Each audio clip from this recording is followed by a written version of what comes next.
Omeli Bonine et Salioboy. Ah, on a mis Zododo. Omeli Zododo, putain.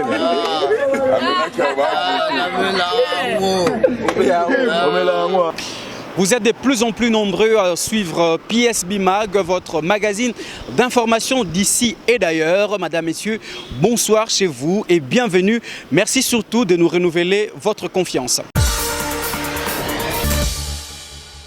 À la une de l'actualité, la Cour constitutionnelle en République démocratique du Congo a débuté l'examen des contentieux électoraux. Noël Tchani a porté plainte contre Moïse Katumbi pour défaut des nationalités et Seth Kikouni contre les candidats Félix Tshisekedi pour défaut des qualités. On en parle dans ce journal. Les marchés monétaires en République démocratique du Congo se portent bien et le taux d'échange reste stabilisé à 0,4%. C'est ce qu'a affirmé Madame Malangu Kabeli-Mboui, gouverneur de la Banque centrale du Congo, au cours d'un point de presse tenu ce vendredi à Kinshasa. Dans l'actualité, le président de la République, Félix Antoine Tshisekedi Tshilombo, a, en sa qualité de commandant suprême de forces armées de la RDC, offert un repas des corps aux officiers et sous-officiers de l'armée congolaise. C'était à la Cité de l'Union africaine. Le chef de l'État a appelé ces éléments de l'armée congolaise à rester fidèles à leur serment et à continuer de servir avec loyauté la nation congolaise. Suivez ce reportage de nos confrères de la presse présidentielle.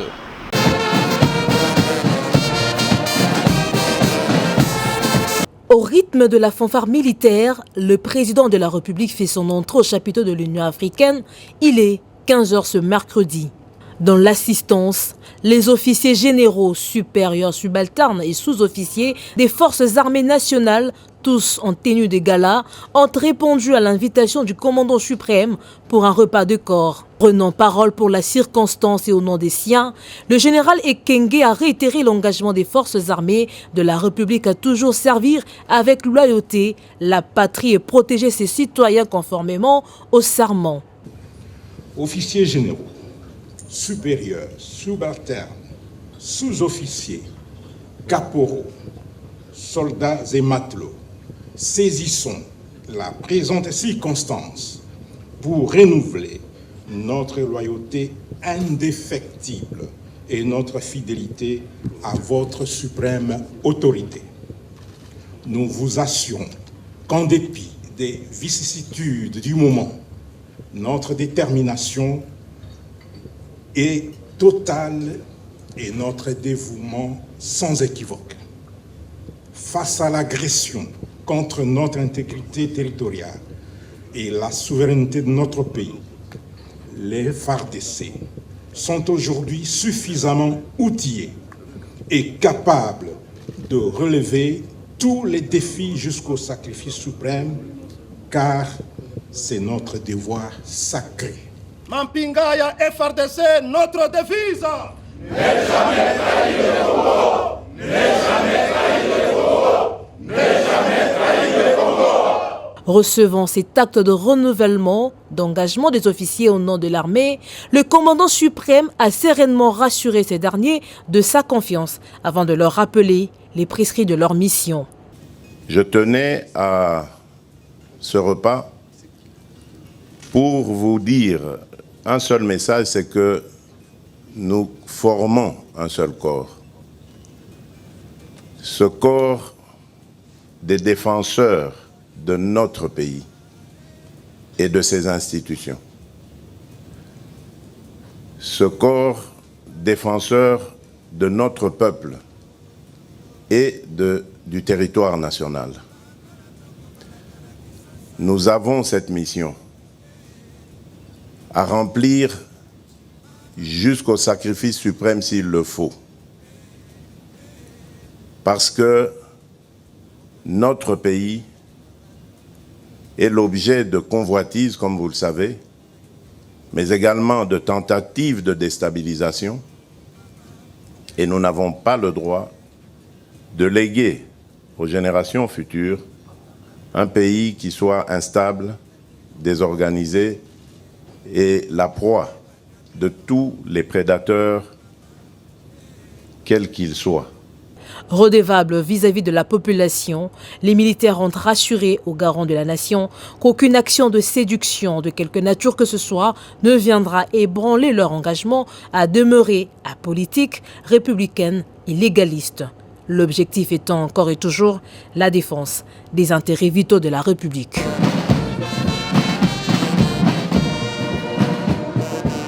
De son côté, le Premier ministre Jean-Michel Samalou Kondé séjourne à Bruxelles, capitale du Royaume de Belgique, où il représente le président de la République au Global Cathay Forum 2023. Dans son mot, le Premier ministre congolais, chef du gouvernement, a présenté la RDC comme pays solution aux enjeux climatiques. On l'écoute.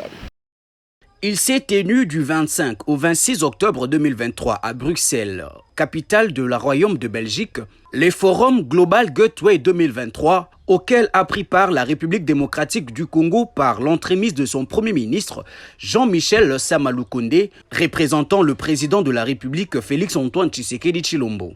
En présence de toutes les parties prenantes, ainsi que des membres du gouvernement congolais, notamment les ministres de Mines, de l'Énergie, de Transport, Voies de Communication et des Enclavements, ainsi que celui de l'Industrie et des Hydrocarbures, Jean-Michel Samalou Kondé a présenté la RDC comme l'un des pays africains qui regorge d'importantes réserves en ressources minérales critiques et recherchées en cette période de transition écologique.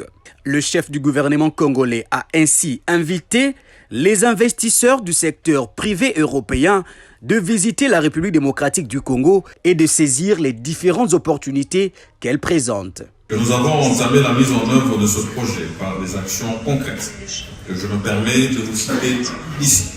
Premièrement, la signature en avril 2022 d'un accord de coopération à Lusaka entre la RDC et la Zambie en vue de développer une zone économique spéciale transfrontalière devront abriter des usines de production des précurseurs de batteries de véhicules électriques. La création du Centre africain d'excellence pour la recherche et l'innovation sur les batteries. 3. La création depuis février 2023 du Conseil congolais de la batterie. 4. L'accord cadre en mars 2023 relatif à la création des zones économiques spéciales à la production des précurseurs des batteries et véhicules électriques entre la République démocratique du Congo et la Zambie. Et enfin 5, la mise à disposition de nouveaux espaces pour abriter la future zone économique spéciale. Et c'est dans ce contexte que la République démocratique du Congo reconnaît à sa juste valeur l'intérêt que l'Union européenne plutôt accorde à la question du partenariat face à cet engagement. Je ne doute pas que l'initiative de la RDC bénéficiera de l'implication directe de l'Union européenne qui n'hésitera pas à mobiliser ses capitaines d'industrie. À côté de cela, nous voulons encourager la coopération sud-sud, au-delà de celle que nous avons aujourd'hui avec la République sœur de Zambie. Le potentiel que nous avons est capable de répondre aux besoins mondiaux. C'est dans ce cadre que nous restons ouverts à des partenariats gagnant-gagnant pour la construction du barrage hydroélectrique Grand Inga. Et enfin, je voudrais, du haut de cette tribune, rappeler la crise oubliée de la République démocratique du Congo, victime, nous ne cesserons jamais de le dire, de l'agression rwandaise depuis bientôt plusieurs années. Cette situation lourde de conséquences condamne plusieurs millions de femmes et enfants, jeunes et vieux, à se replier dans des camps de déplacés. Une crise qui, ce n'est plus un secret pour personne n'est motivée. À noter que ce forum a été organisé par la Direction générale des partenaires internationaux de la Commission européenne. Revenons à Kinshasa pour parler du processus électoral. Il faut savoir que la Cour constitutionnelle a débuté ce vendredi 27 octobre 2023 et ce conformément à l'article 74 de la Constitution, l'examen des contentieux électoraux parmi les candidats présidents de la République convoqués à la barre. L'on trouve Noël Tiani qui a adressé une requête portant invalidation de la candidature de Moïse Katumbi pour faute des nationalités et Seth Kikouni qui a adressé le même courrier contre les candidats Félix Tshisekedi pour défaut de qualité. Les détails dans cet élément de réflexion de votre rédaction. La Cour constitutionnelle de la République démocratique du Congo s'est réunie le vendredi 27 octobre 2023 pour examiner les contentieux liés aux candidatures à l'élection présidentielle prévue le 20 décembre prochain. Au cours de cette audience, la Cour a notamment étudié la requête déposée par les candidats à la présidence Seth Kikouni à l'encontre d'un autre candidat, Félix Antoine Tshisekedi Tshilombo, pour faute de qualité. La requête de Seth Kikouni s'est fondée essentiellement sur le fait que le candidat Tshisekedi s'était présenté en 2018 sous le nom de Félix Antoine Tshisekedi Tshilombo. Lors de la délibération, le procureur général près la Cour constitutionnelle a rappelé que cette instance siège en tant que juge électoral et non comme un organe chargé de statuer sur nom de candidat. De plus, il a souligné que les requérants Seth Kikouni n'a pas prouvé en quoi ces changements de nom auraient porté préjudice à sa candidature. Une autre question à traiter, c'est celle liée à la candidature de Moïse Katumbi, contestée par les candidats Noël Tiani Mwadéanvita pour faute des nationalités. À l'en croire, les candidats Moïse Katumbi n'est pas congolais d'origine comme l'exige la Constitution, et faute de quoi, il ne peut se prévaloir d'être candidat président de la République. La Cour rendra son verdict le lundi 30 octobre, mettant ainsi fin aux contentieux électoraux concernant l'élection présidentielle. La liste définitive des candidats sera, elle, publiée le 19 novembre prochain pour laisser la place à la campagne électorale qui devra débuter le jour d'après, donc le 20 novembre 2023. D'une cour à une autre, la Cour des comptes de la République démocratique du Congo ordonne le gel des avoirs de Deogracias Mutombo Mwananyembo, ancien gouverneur de la Banque centrale du Congo, ainsi que de M. Albert Yuma, ancien patron de la GECAMINE, à en croire un rapport de l'inspection générale de finances. Les deux personnalités auraient détourné 25 521 000 $ avec la complicité bien sûr de quelques agents de la Raobank. Les détails dans ces propos recueillis. L'opinion publique se souviendra qu'au courant de l'année 2021, l'inspection générale des finances a conduit un audit sur la gestion de la Banque centrale du Congo. Cet audit a couvert la période allant du 1er janvier 2018 au 30 juin 2020. En date du 8 mars 2023, le rapport d'audit de l'inspection générale des finances a été transmis à la Cour des comptes. Saisi du dossier en vertu de l'article 127 de la loi organique de la Cour des comptes, le procureur général près cette Cour a traduit devant la Chambre des disciplines budgétaires et financières M. Deogracias Mutombo, gouverneur de la Banque centrale du Congo au moment des faits. L'instruction menée par le magistrat instructeur a révélé des faits particulièrement graves, dont entre autres des fautes de gestion ayant occasionné des détournements d'un montant de 25 521 000 $ au préjudice respectivement de la GECAMINE pour 15 millions de dollars et du Trésor public pour 10 521 000 $. Compte tenu de la participation des uns et des autres, jusqu'au niveau actuel des enquêtes menées par le magistrat instructeur, des personnalités de la Banque centrale du Congo, de la GECAMINE et de la Raobank sont impliquées dans ce dossier. Il s'agit de Deogracias Mutombo, gouverneur de la Banque centrale du Congo au moment des faits, Albert Yuma Moulimbi, PCA de la GECAMINE au moment des faits, Jacques Kamenga Chumwanga, DG AI de la GECAMINE au moment de fait, Guy Okende Ngongo et Freddy Muganza Beya, tous deux directeurs à la Banque centrale du Congo au moment des faits, et Antoine Kiala Ndombele, directeur à la Raobank au moment des faits. Saisi par le magistrat instructeur en ma qualité de premier président de la Cour des comptes, compte tenu de la gravité des faits et de la nécessité que les personnes mises en cause puissent se tenir à la disposition de la Cour des comptes jusqu'à la clôture du dossier, j'ai décidé d'actionner l'article 39 de la loi organique de la Cour des comptes en prenant les mesures ci-après. 1. Le directeur général de la DGM est requis d'interdire aux personnes concernées toute sortie du territoire national jusqu'à nouvel ordre. 2. Les banques commerciales, quant à elles, sont requises bloquer les comptes des personnes concernées jusqu'à nouvel ordre. L'instruction ouverte dans ces dossiers suit son cours. Et puisqu'on parle finance, il faut savoir que les taux d'appréciation du dollar américain en République démocratique du Congo restent relativement stables à 0,4%. C'est l'affirmation de Madame la gouverneure de la Banque centrale du Congo, Malangu Kabedi Mbouyi, qui s'est exprimée à travers un point de presse tenu ce vendredi 27 octobre 2023 à Kinshasa. Les détails dans ses propos recueillis.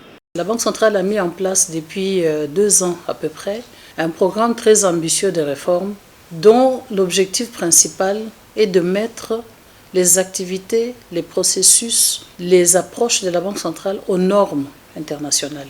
Et dans ce processus-là, de moderniser la Banque centrale. Et dans cette démarche, nous avons sollicité l'accompagnement au niveau technique, au niveau de formation, des partenaires au développement de notre pays. Et c'est dans ce cadre que s'inscrivent les travaux de la mission de nous accompagner dans la mise en œuvre de ces réformes qui couvrent les 3 dimensions des activités de la Banque centrale du Congo. La Banque centrale en tant que régulateur et superviseur du secteur financier, en tant qu'institut d'émission, et la Banque centrale en tant qu'entreprise. Et sur le plan sécuritaire, sachez que le vice-premier ministre, ministre de la Défense nationale, Jean-Pierre Bemba Gombo, a lancé le week-end dernier à Kinshasa le projet Uni pour la paix. Ce projet vise justement à mettre en œuvre des politiques avec les parties prenantes pour éradiquer définitivement l'insécurité en République démocratique du Congo, particulièrement dans sa partie est. Les détails dans ces reportages. Le vice-premier ministre, ministre de la Défense nationale et des anciens combattants, Jean-Pierre Bemba Gombo, a procédé le jeudi 12 octobre dernier au Salon Congo du Pullman, hôtel à Kinshasa, au lancement officiel du programme Uni pour la paix et la sécurité, ainsi que la tenue de son premier comité de pilotage en République démocratique du Congo, et ce, en présence de plusieurs invités, dont le parlementaire congolais, les membres du gouvernement, des corps diplomatiques ainsi que des officiers généraux et supérieurs des FARDC. Prenant la parole, le patron de la Défense nationale a tout d'abord rendu un vibrant hommage au commandant suprême des FARDC, le chef de l'État Félix-Antoine Tshisekedi Tshilombo, et a transmis la reconnaissance du gouvernement congolais que dirige le Premier ministre Jean-Michel Samaloukonde à l'endroit de l'Union européenne pour son appui continu, combien important pour le fonctionnement de la nation. Par ailleurs, et dans un ton ferme, Jean-Pierre Bemba Gombo a condamné l'agression rwandaise dont est victime la République démocratique du Congo et a rassuré que les Congolais ne céderont aucune portion de leur terre à qui que ce soit. Et de la tenue de son premier comité de pilotage dans notre pays, permettez-moi de rendre nos hommages les plus différents à son Excellence M. Félix-Antoine Tshisekedi Tshilombo, président de la République, chef de l'État et commandant suprême des forces armées de la République démocratique du Congo. Je profite également de l'occasion pour saluer l'engagement du gouvernement de la République démocratique du Congo, sous la coordination de son Excellence M. Jean-Michel Samaloukonde Kyenge, chef du gouvernement, qui me charge de vous transmettre toute la reconnaissance du gouvernement de la République envers l'Union européenne, en général et particulièrement de la délégation ici représentée. Mesdames et messieurs, au regard de la réalité après avoir suivi ceux qui ont plus pris la parole aujourd'hui avant moi, nous nous permettons d'affirmer le sérieux du partenariat entre la République démocratique du Congo et l'Union européenne. De ce fait, nous sommes reconnaissants de l'appui continu que nous recevons de votre part. Sans toutefois revenir sur ce qui a été déjà dit, nul n'ignore que l'Union européenne est toujours aux côtés du peuple congolais depuis plusieurs années dans différents domaines, et particulièrement dans celui de la défense. Elle est intervenue pour la première fois en 2003 dans le cadre de l'opération Artemis, lors du conflit interethnique qui sévissait en Ituri. Et son apport avait permis de stopper les massacres dans cette partie de la République démocratique du Congo. Cette intervention était suivie avec le déploiement en 2006 de l'UEFOR à Kinshasa pendant la période de transition. Dans le même élan, l'Union européenne s'est engagée à soutenir la réforme du secteur de la sécurité, lancée par notre gouvernement, en tant que partenaire privilégié, actif dans ce secteur, en témoignent les missions et programmes successifs, tels que l'USEC, qui nous a permis de poser le jalon du recensement biométrique et la gestion informatisée des effectifs des FARDC.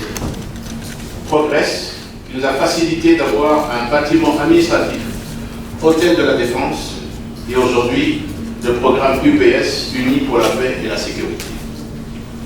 Ce nouveau programme, dont nous avons l'honneur de procéder à son lancement officiel et à l'ouverture de son premier comité de pilotage, vient consolider les acquis de 2 programmes précédents, mais aussi il apporte plusieurs innovations à impact déterminant.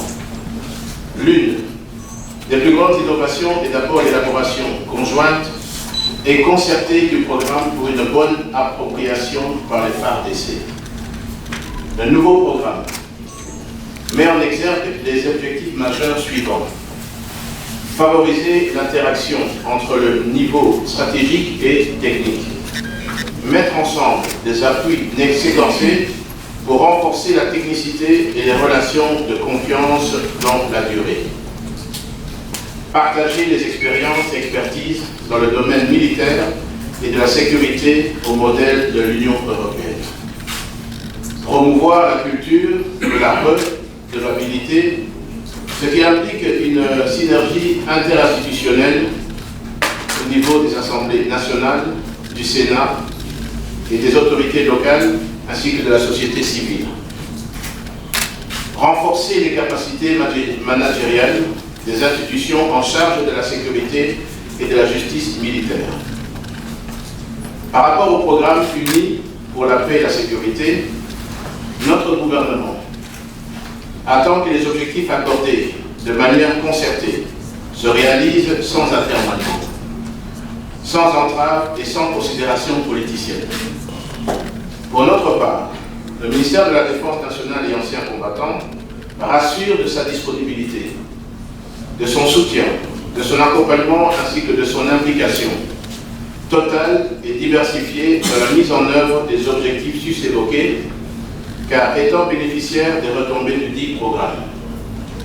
C'est ainsi le moment d'interpeller toute la hiérarchie militaire, ici présente, de s'en approprier et d'apporter le meilleur de soutien à ce programme. Quant aux partenaires d'expertise, France, ENABEL et autres impliqués dans la mise en œuvre de ce programme, je vous exhorte de faire preuve de cohérence et de professionnalisme. Mesdames et messieurs, ici est de rappeler le contexte dans lequel le programme Unis pour la paix et la sécurité est mis en œuvre, qui est caractérisé par l'agression de la République démocratique du Congo par le Rwanda sous couvert du M23. Agression s'inscrivant dans le plan diabolique du gouvernement de Kigali de saboter tout effort de stabilisation, de paix et de développement de la RDC, et surtout de la montée en puissance de ses forces armées. Au demeurant, nous sommes confiants que nous vaincrons cette adversité, car nous sommes chez nous et nous ne céderons aucune portion de la terre de nos ancêtres et des forces négatives et terroristes. Quel que soit le temps que ça prendra, le peuple congolais et ses forces armées en sortiront vainqueurs. Au regard de ce qui précède, et en vertu du pouvoir nous reconnu, je lance officiellement la mise en œuvre du programme Unis pour la paix et la sécurité, UPS, ainsi que la tenue de son premier comité de pilotage. Il s'est dénoté que ce programme se tient à Kinshasa avec l'appui et l'accompagnement de l'Union européenne. Restant dans le même chapitre, un militaire de la force régionale des l'EAC a été abattu par les éléments du M23 qui ont attaqué les positions de cette force à Nyiragongo, dans la province du Nord Kivu, après bien sûr les coups de gifle qu'ils ont reçus de la part des Wazalendo. Ces rebelles ont usé des armes lourdes en violation bien sûr des accords des cessez-le-feu tels que signés par les chefs d'État, notamment à Luanda et à Nairobi. Les détails, c'est dans ces propos recueillis du porte-parole de l'armée dans la province du Nord Kivu, le lieutenant-colonel Njike Kaiko Guillaume. Les forces armées de la République démocratique du Congo dénoncent les tirs au mortier perpétrés par le M23-RDF ayant conduit ce mardi 24 octobre 2023 à Kibumba à la mort d'un soldat de la paix de la force régionale des États de l'Afrique de l'Est. En effet, après avoir fait face à la détermination des forces armées de la République démocratique du Congo dans la matinée du mardi, où ils ont attaqué une de nos positions, les M23-RDF, ont orienté leurs tirs au mortier dans les positions avancées de l'EAC Regional Force, avec comme objectif accuser les forces armées de la République démocratique du Congo d'être auteurs de dits tirs et s'attirer ainsi les bonnes grâces et la sympathie de la force régionale, en créant bien évidemment une mésentente entre cette dernière et les forces loyalistes de la République démocratique du Congo. Au regard de ce qui précède, les forces armées de la République démocratique du Congo dénoncent et condamnent cette manière barbare et terroriste de la part de l'armée rwandaise opérant sous couvert de M23 qui s'attaque désormais à la force régionale venue pour imposer la paix et la stabilité à l'est de la République démocratique du Congo sur instruction des chefs d'État de l'EAC. Les forces armées de la République démocratique du Congo présentent à cet effet ses condoléances à la force régionale de l'EAC et réitère son engagement à respecter les accords des chefs d'État issus des accords de Luanda et de Nairobi. Quittons la province du Nord Kivu pour celle des l'Ituri voisine où le gouverneur militaire de cette province, le lieutenant-général Luboya Kanchama Johnny, a accordé une audience à l'ambassadeur extraordinaire et plénipotentiaire de la République du Sénégal en poste en République démocratique du Congo, Sem Ndurusi, qui a exprimé toute sa reconnaissance aux autorités congolaises pour les efforts déployés pour l'avènement de la paix dans cette partie de la République démocratique du Congo. Reportage.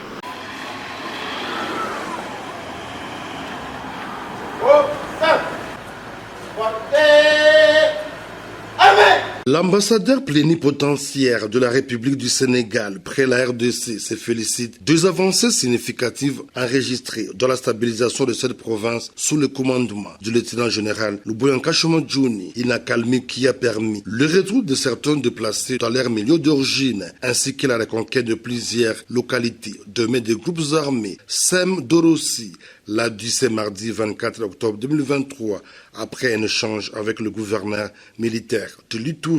Et je suis venu voir ce qui se passe sur le terrain. Donc compte tenu de la qualité des échanges qu'il y a entre nous et des explications qu'ils ont données sur ce qui se passe sur le terrain, on a compris que les choses se passent très bien.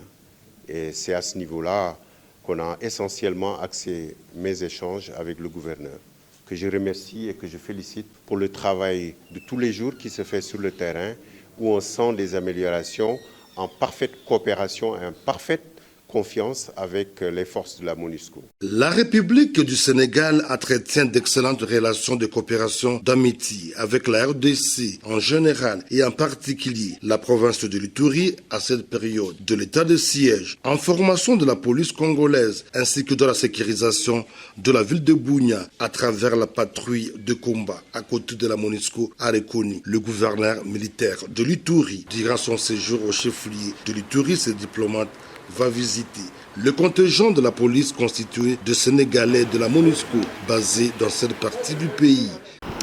Voilà qui met un terme à cette édition de votre magazine d'information d'ici et d'ailleurs. Madame, messieurs, merci à vous tous de nous avoir suivis. Je vous donne rendez-vous très prochainement sur cette même chaîne, la PSB Télévision, avec plus des nouvelles. À très vite.